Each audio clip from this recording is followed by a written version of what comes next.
புதுச்சேரியில் என்ஆர் காங்கிரஸ் பாஜக கூட்டணி ஆட்சி நடந்து வரும் நிலையில் புதுவை மக்களவை தொகுதியை பாஜக போட்டியிட முதல்வர் ரங்கசாமி பச்சை கொடி காட்டினார். இதனால் பாஜக சார்பில் உள்துறை அமைச்சர் நமச்சிவாயத்தை நிறுத்த தலைமை முடிவு செய்தது.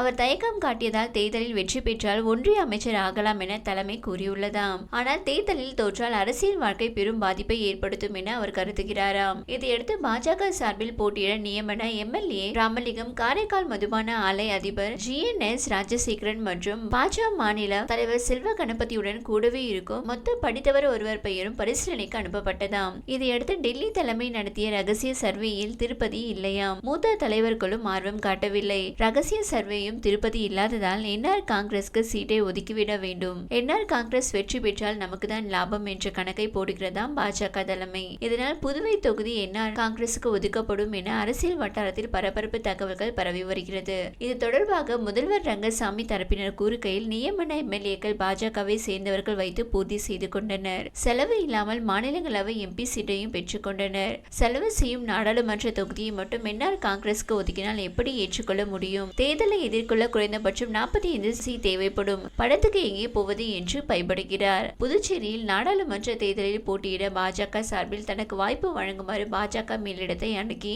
ஆளுநர் தமிழிசை அழுத்தம் கொடுத்து வருவதாக தகவல்கள் வெளியாகியுள்ளது. MP தேர்தலில் வெற்றி பெற்றால் ஒன்றிய அமைச்சராகலாம் என்று அவர் கணக்கு போட்டு காய்களை நகர்த்தி வருவதாக கூறப்படுகிறது. இது தொடர்பாக கவர்னர் தமிழிசையிடம் நேற்று நிருபர்கள் கேட்டதற்கு, கவர்னராக தொடர்வதா அல்லது வேட்பாளராக மாறுவதா என்பதை முடிவு செய்துவிட்டு கூறுகிறேன் என்றார். இதன் மூலம் அவருக்கு தேர்தலில் போட்டியிட வேண்டும் என்ற ஆசை இருப்பது உறுதியாகியுள்ளது.